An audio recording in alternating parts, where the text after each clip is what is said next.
तर कानोपात्रात गणिका, कन्या ते संत हा प्रवास कसा झाला असेल त्यांच्यासाठी? गणिका ही समाज व्यवस्थेच्या बाहेर आहे. अच्छा. म्हणजे जाती व्यवस्था, वर्ण व्यवस्था या सगळ्याच्या पलीकडे आहे ती. कारण ती समाजातली अशी व्यवस्था आहे, जी समाजातली काय आपण म्हणूया त्यांची कामं वासना ही शमवण्यासाठी म्हणून समाजाच्या बाहेर केलेली बाहेरची व्यवस्था आहे. हं. म्हणजे वेशी बाहेरची. बरोबर.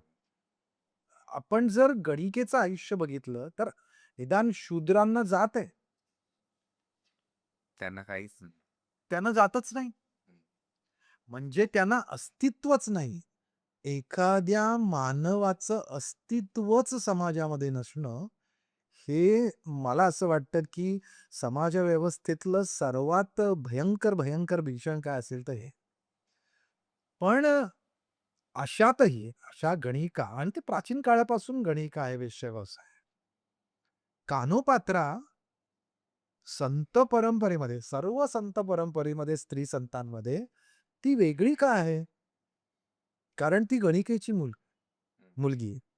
श्यामा नावाची मंगळवेढ्यातली गणिका आहे, वेश्या आहे. त्या वेश्येची ही मुलगी आहे. तर तिने सुंदर असावं म्हणून तिने मेहनत घेतली आहे हं. श्यामेने. आपल्या मुलीने धनिकांना आकर्षित आकर्षित. करावं म्हणून तिने नृत्य, संगीत या सगळ्याचं लहानपणापासून तिला शिकवण दिली. हं. चांगला गाता गळा आहे, चांगली नाचते आहे, सुंदर दिसते, ती लावण्यवती आहे. एखाद्या वेश्येकडून समाजाची ही अपेक्षा आहे, की ती जर असं सगळं रिझवणारी असेल, मनोरंजन करणारी, तर तिच्याकडे कुठलातरी धनिक आकर्षित होईल आणि तिच्या आयुष्याचा सगळा प्रश्न सुटेल. हं. तिच्या आईची हीच इच्छा आहे. म्हणून ती तिला घडवते. पण तिच्या बाबतीत तसं नाही घडत. तेच कारण बिदरच्या राजाने तिला आपली रखेल म्हणून ठेवण्यासाठी. हा खूप उशिराचा म्हणजे तो तिचा अच्छा. समाप्तीचाच प्रसंग आहे खरं अच्छा. तर. पण एक महत्वाचं काय आहे, की ती कृष्ण भक्ती म्हणजे तिच्या गाण्याच्या मध्ये बंदिशी आहेत. हं. लहानपणी संगीत शिकवलं असेल. त्याच्यात कृष्णाच्या बंदिशी आहेत, ईश्वरी भक्ती आहे. हं. त्यातल्या शब्दांच्या ती प्रेमात पडते. अच्छा. तिचं मूळ आत्मा किती शुद्ध असला पाहिजे, की तिथून सुरुवात होते. ती कुठेतरी विठोबाच्या वारीत जातायत लोकं, ते ती बघते. ती त्या वारीतल्या विठोबाच्या जाणाऱ्या वारकऱ्यांना ती विचारते, की "काय आहे विठ्ठल भक्ती? काय आहे तुमचा संप्रदाय?" त्याच्याबद्दल तिला आकर्षण निर्माण होतं. त्याबरोबर ती श्यामाची म्हणजे तिच्या आईची परवानगी घेऊन ती पंढरपुरात जाते. अच्छा. ती पंढरपुरात गेल्यानंतर त्या विठ्ठलाला ज्यावेळेला बघते, त्या भक्ती मार्गातनं ज्यावेळेला जाते, त्यावेळेला ती तिचं गणिका हीन याती जी आहे ती संपते. ती आता भावभक्तिमय होते. तिला असं वाटतं, की मी अंतर्बाह्य फक्त शुद्ध आहे आणि हे खूप महत्वाचं आहे. गणिका म्हणजे तिचं शरीर हे उपभोगासाठी समाज वापरणार आहे. ती तिचं शरीर वापरायलाच देत नाही. का? कारण तिच्यासाठी ते शुद्ध आहे आणि ते शुद्ध का आहे? कारण त्याच्यावर सत्ता कोणाची आहे? तर त्या ईश्वराची, विठ्ठलाची आहे. म्हणजे जीवीचे जीवलग माझे कान्हाई कृष्णाई, सावळे डोळसे करुणा येऊ दे काही. मी हीन आहे. मी वेश्येची मुलगी आहे. मी समाजातली टाकलेली आहे. हं. हं. कोल्हाटीण आहे. पण तू नाही ना माझ्याकडे असं पहा. तुला करुणा आहे ना माझी. सावळे डोळसे करुणा येऊ दे काही. आला अपवाद याती संबंध लौकिक बाई. माझी याती जी आहे ती अपवादात्मक आहे. ती समाजामधली नाहीये. ती अपवादात्मक आहे. पण संबंध लौकिक बाई. पण तू लौकिकाने तिला रूढ केली आहेस. तू तिला मोठं केलंयस. सावळे डोळसे करुणा येऊ दे काही. दीनोद्धार ऐसे वेदशास्त्र गरजती पाही, सावळे डोळसे करुणा येऊ दे का. म्हणजे वेदशास्त्र तू दीनांचा उद्धार आहे, अनाथांचा नाथ आहे, तू पतितांचा पावन आहे. हे सगळी जी तुला ब्रीदं लावली आहेत, ते तू माझ्या बाबतीमध्ये तू खरं करतोय. शरण कानोपात्रा तुझं वेळोवेळी पाही. मी का जाते विठ्ठलाला भेटायला? मी का जाते वारीत? का मी त्याचं नामस्मरण करते? की मी टाकलेली असेन. मी हीन आहे. मी वेश्येची मुलगी आहे. पण त्या समाज व्यवस्थेच्या बाहेर असून सुद्धा तू मला आपलीशी केली आहे म्हणून मी तुला शरण पाहिजे हे करुणा येऊ दे काय. "अगा वैकुंठीच्या राया, अगा विठ्ठल सखया, अगा नारायणा, अगा वसुदेव नंदना." अगा पुंडलिक वरदा, अगा विष्णू तो गोविंदा, अगा रखुमाईच्या कांता, कान्होपात्रा राखी आता. ती ती तू माझं संरक्षण कर. मला समाजात सगळे येणार. मला ते लचके माझे तोडणार, माझ्या शरीराची विटंबना करणार. तू पतिताचा पावना आहे. ती त्याला नावच उच्चारताना म्हणते आणि ती खूप तिचा प्रसिद्ध अभंग आहे, जो अनेकांनी गायलाय, की "पतित तू पावना, म्हणविसी नारायणा." पतित जे आहेत, ते समाजातनं टाकले मी आहे. ज्यांना दलित आहे, ज्यांना कोणीही विचारणार नाही. तू त्यांना पावन करून येणारस. त्यांना मोठं तू करणार आहेस. पतित तू पावना म्हणविसी नारायणा, तरी सांभाळी वचन, वचन ब्रीद वागविसी जाणं. ते वचन जे आहे तुझं, की तू पतितांचा पावनधारक होशील, दिनांचा उद्धार करणार आहे, ते तू वागवलं पाहिजेस. तू माझ्याकडे साठी ते केलं पाहिजेस. याती यातीबद्ध नाही भाष्य, दुष्ट आचरण स्वभाव. मी यातीहीन आहे, याती भ्रष्ट आहे. मला काहीच भाव नाहीये. दुष्ट आचरण स्वभाव. माझं आचरण जे आहे, माझ्या बाबतीत लोकांनी जे करायचंय ते सगळं दुष्ट करणार आहेत. किंबहुना मी लोकांचे संसार उधळून टाकते म्हणून माझ्याकडेही लोकं त्याच भावनेने बघणार आहेत. मुखी नाम नाही कानोपात्रा शरण पाही. जर माझ्या मुखात नावच नसेल तुझं, तर मी हीन आहे. पण जर मी रात्रंदिवस जर तुझं नाव घेते आहे, तर तू तुझ्या ब्रीदाचं रक्षण केलं पाहिजे. तू सगळ्यांचा उद्धार करतो, माझाही उद्धार केला पाहिजे. कानोपात्रा शरण पाही. ईश्वराला शरण गेल्यामुळे तुम्ही कोण आहात? काय आहात? तुमचं समाजातलं अस्तित्व काय? कामपत्राचे फार कमी अभंग आहेत. म्हणजे कदाचित तिचे जास्त पण असतील. आपल्याला फारच कमी सापडले. पण जे काही सापडलेत त्या प्रत्येक अभंगामधली तिची व्याकुळता, तिचा आक्रोश, तिचं समाजाकडून तिला जे म्हणून काही जे घाणेरडं म्हणून जे सगळं आहे, ते तिच्या सगळं नशिबात आहे. त्याच्यावर जाऊन आपण त्या ईश्वरी भक्ती मार्गात वारकरी संप्रदायात रंगल्यानंतर माझा उद्धार होणार आहे. मी तो धंदा नाही करणार. मी ते गणिका मी नाही गणिका. माझी आई गणिका असेल, मी त्या कुळात जन्म घेतला असेल, पण मी नाही गणिका. मी नाही कोणाची वेश्या होणार आहे. मी नाही माझ्या शरीरावरती फक्त आणि फक्त कारण हे शरीर त्या ईश्वराला समर्पण केलंय. ही समर्पणाची भावना, ही शरणागताची भावना, ही आपल्या ईश्वराकडून आपला उद्धार होण्याची भावना, त्याच्यावरची भक्ती, त्याच्या पायी लीन होणं, हे जे कान्होपात्रेच्या अभंगात दिसतं. मला असं वाटतं, की समाजातल्या वारकरी संप्रदायाने काय वेगळं दिलं, तर कान्होपात्रेला सुद्धा समाजामध्ये संत वाङ्मयात वारकरी संप्रदायात श्रेष्ठतेचं स्थान मिळालं. हे वारकरी संप्रदायाचं वैशिष्ट्य. अच्छा. आणि याच्यामध्ये आता तिचे फक्त 25 ते 30च अभंग टिकले आतापर्यंत. मग त्याच्यामागचं कारण काय असेल? तिचे अभंग जास्त असू शकतील.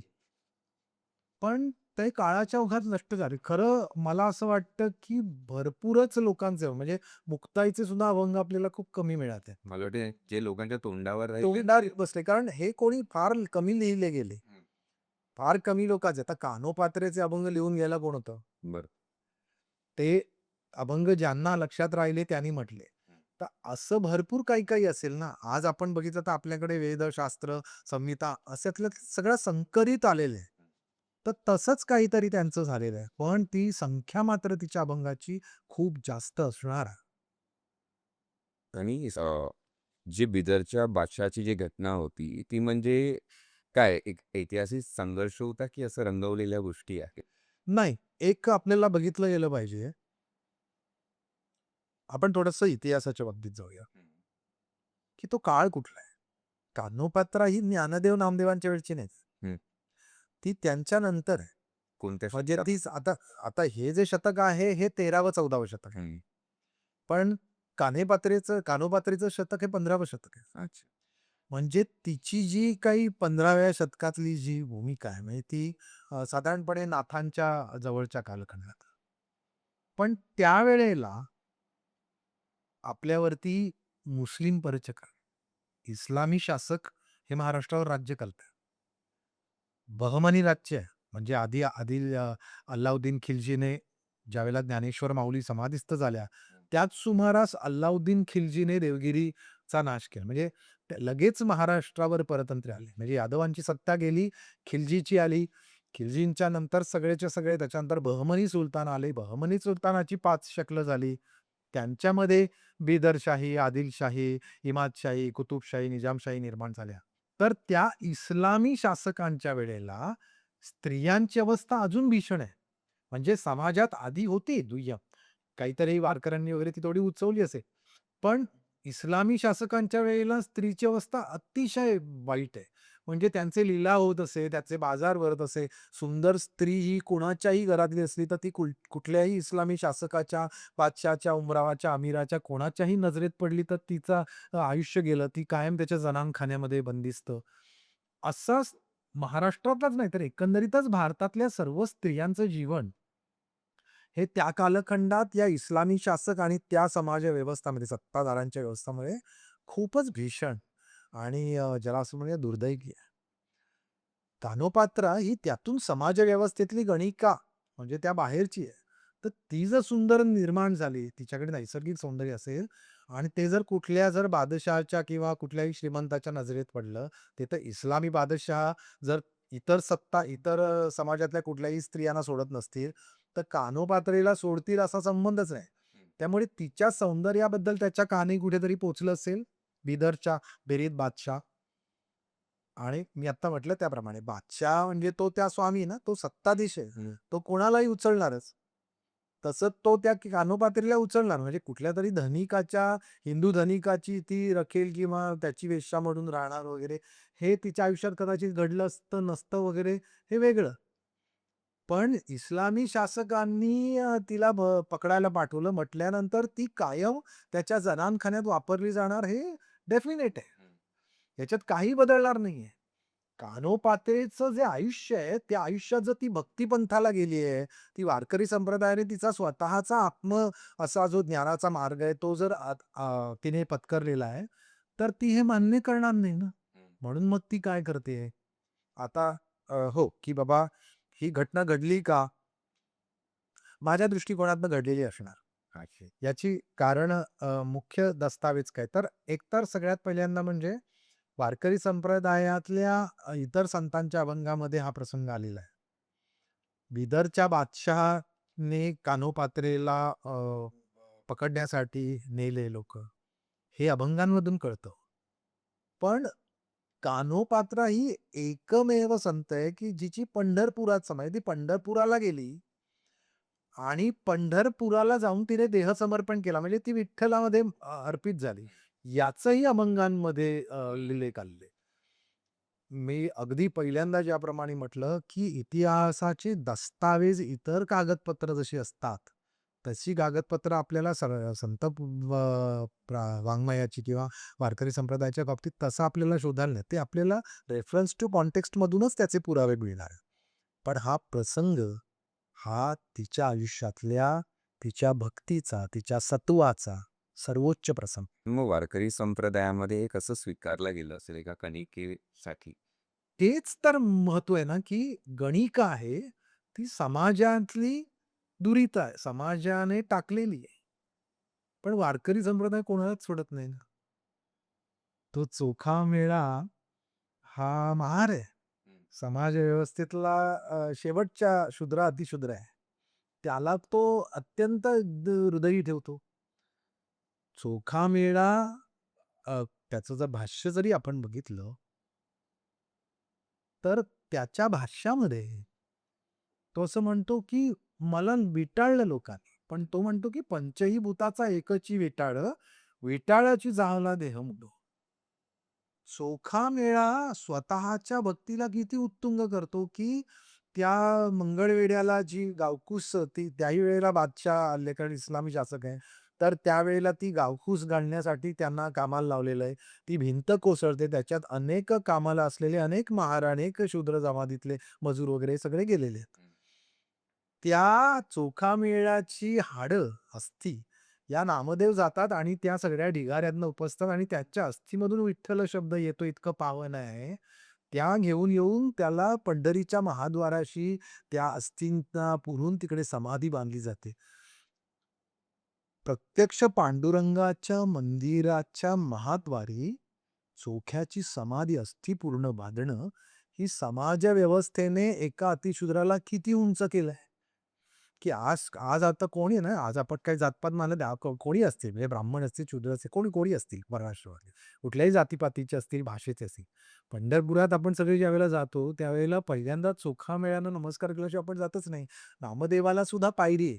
आणि सगळ्यात महत्त्वाचं म्हणजे समाजामध्ये वारकरी संप्रदायामध्ये किती वैशिष्ट्य बघा, की नामदेवाची इच्छा होती, की बाबा मला पहिल्या पायरीचा मान मिळावा. हं. लोकांची पायतोळी.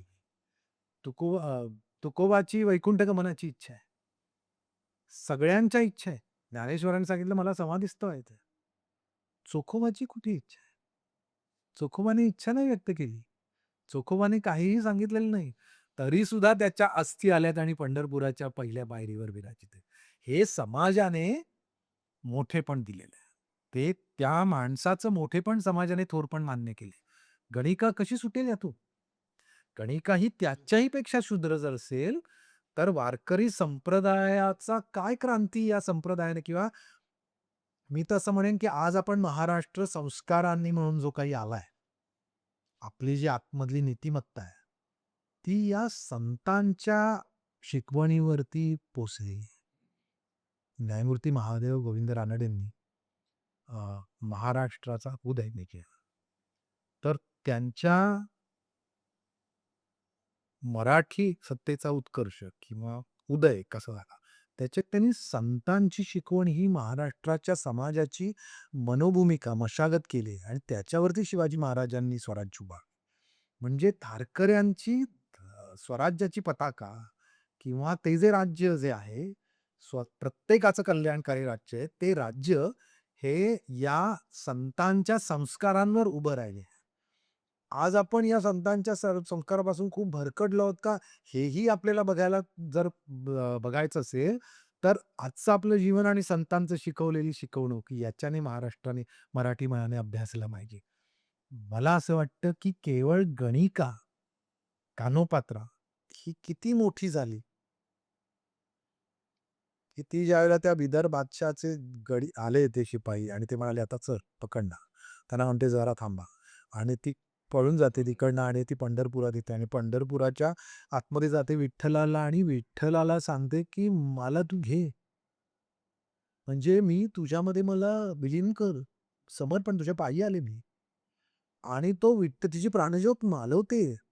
ती आतमध्ये येते. तिच्या त्या सगळ्या मंदिरातल्या त्या सगळ्या बडव्याने, तिथल्या व्यवस्थकांनी, पुजाऱ्यांनी तिचं कलेवर जे आहे, ते त्या मंदिराच्या आवारातच बाजूला तिचं पुरलं जातं. तिकडे तरटीचं झाड उगवतं आणि आज आपल्याला त्या मंदिराची प्रदक्षिणा करताना कानोपात्रीचं दर्शन झालं. त्यांचे प्रश्न जो आहे, की गणिकेला समाजाने कसं स्वीकारलं? आज आपल्याला उत्तर मिळालंय ना. वारकरी संप्रदायाने एका गणिकेला, कानोपात्राला इतकी मोठी केली, की बाकी कुठल्याही स्त्रियांच्या समाध्या या पांडुरंगाच्या मंदिरात नाही. पण अनोखा. कानोपात्रेची आहे आणि कानोपात्र आपल्याला तिकडे. तर ती समाजव्यवस्थेच्या बाहेर होती. समाजाने तिला मंदिरापर्यंत कारण तिच्या आयुष्याचं कल्याण जे आहे, ते या वारकरी संप्रदायात आल्यामुळे झालंय. ती स्वतःच म्हणते, की "जन्मांतरीचे सुकृत आजी फळासी आले." काय पुण्य केलं असेल ते आजी फळासी आले. म्हणूनही देखील हे विठ्ठल चरण, धन्य भाग्य आजी डोळिया लादले, म्हणून देखील हे विठ्ठल चरण. धन्य चरण माझे या पंथी निघाले. म्हणजे या पंथी मी चालले, हे माझं खरंच भाग्य आहे. म्हणूनही देखील हे विठ्ठल चरण येऊन या देहासी धन्य झाले. माझा गणिकेचा जन्म असू दे, पण मी धन्य झाले देहाला येऊन. म्हणूनही देखील हे विठ्ठल चरण घाली गर्भवासा कानोपात्रा म्हणे जन्मोजन्मी लेखेन विठ्ठलपण. मी जन्म घेईन. तू जर मला गर्भवाशी घालणार असशील, तर मी पुन्हा-पुन्हा आणि ही भावना सगळ्या संतांची आहे. ती ज्यावेळेला त्या मंदिरात स्वतःला समर्पित करते, माझं रक्षण करा, या देहावर दुसऱ्या कुणाचा अधिकार नाही. कुणातरी एका परपुरुषाने आणि तेही कुठल्यातरी मुस्लिम बादशहाने, इस्लामी बादशहाने, बिदरच्या बादशहाने या शरीराला स्पर्श करायचा नाही. तुझा हक्क आहे याच्यावर, कारण हे शरीर तुझं आहे. दीनपतित अन्यायी शरण आले विठाबाई. हे तिचा आक्रोश बघा ना, की इतका आक्रोश जर ईश्वरासमोर कोणी मांडला, तर त्याला पान्हा फुटलाच पाहिजे. ती म्हणते, की "दीनपतित अन्यायी शरण आले विठाबाई, मी तो आहे यातीहीन, नकळे काही आचरण, मज अधिकार नाही भेटी देई विठाबाई." माझ्याकडे काहीच अधिकार नाहीये. जगण्याचाही अधिकार नाहीये. पण तू मला भेट दे. ठाव देई चरणापाशी, तुझे कानोपात्रास. तुझ्या चरणामध्ये मला ठाव दे. एवढंच दासी कानोपात्रेचं अंतिम इच्छा आहे आणि ती पूर्ण झाली. कानोपत्रान विठ्ठलमय झाली. In a swank way, that's how we roll, chasing.